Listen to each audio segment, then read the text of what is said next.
Formula ఈ car రేసుపై అన్ని ఆధారాలతోనే ACB case నమోదు చేసిందని కాంగ్రెస్ నేతలు వెల్లడించారు.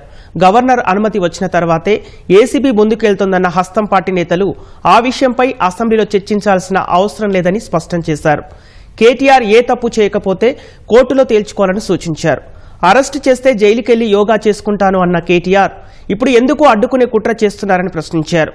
చట్టం ముందు అందరూ సమానమేనన్న హస్తం నేతలు ఫార్ములా ఈ కార్ రేసులో విచారణ ఎదుర్కోవాల్సిందేనని స్పష్టం చేశారు. తన బినామీ అయిన తేలుకుంట్ల శ్రీధర్ ద్వారా రాష్ట్రంలో అలజడి సృష్టించేందుకు కేటీఆర్ కుట్ర చేస్తున్నారని మండిపడ్డారు. బీఆర్ఎస్ లాగా కక్షపూరితంగా కాంగ్రెస్ పార్టీ పోవట్లేదు. అన్ని నిబంధనల ప్రకారమే జరుగుతా ఉన్నాయి. కేటీఆర్ పై కేసు నమోదు చేయడం అనేది సక్రమమైన చర్య.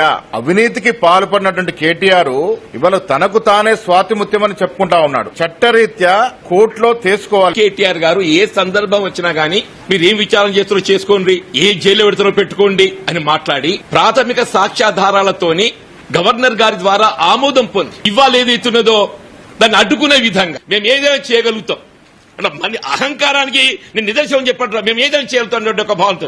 తప్పు చేసిన వాళ్ళు ఎవరైనా గానీ గతంలో ఏ హోదాలున్నా శిక్ష అనుభవించక తప్పదు. యావత్ తెలంగాణ ప్రాంత ప్రజానీకం గమనిస్తుందని చెప్పని పేర్కొంటారు. గవర్నర్ అనుమతి వచ్చిన తర్వాత అవి ఏ1 గారిలో ఎఫ్ఐఆర్ లో పేరు చేసినాక ఏదైతే కేటీఆర్ గారు మహాత్మా బినామీ తేలుకుంట్ల శ్రీధర్ తో పాటు ఎవరైనా సంఘ విద్రోహ శక్తులు అల్లరి మూకలు బీఆర్ఎస్ ముసుగులో రాబో రోజుల్లో అల్లరి చేయాలని చెప్పి ముందుకు వస్తే వారిపైన కఠినమైన చర్యలు ప్రభుత్వం తీసుకోవాలని, పోలీస్ శాఖ యంత్రాంగం అప్రమత్తమై అటువంటి వారిపై చర్యలు తీసుకోవాలని కాంగ్రెస్ పార్టీ శ్రేణులు కూడా ఎక్కడికక్కడ ఇలాంటివి జరిగితే ప్రభుత్వం ఆస్తులు కాపాడడానికి ముందుకు రావాలని చెప్పి సందర్భంగా నేను పిలుపునిస్తా ఉన్నాను.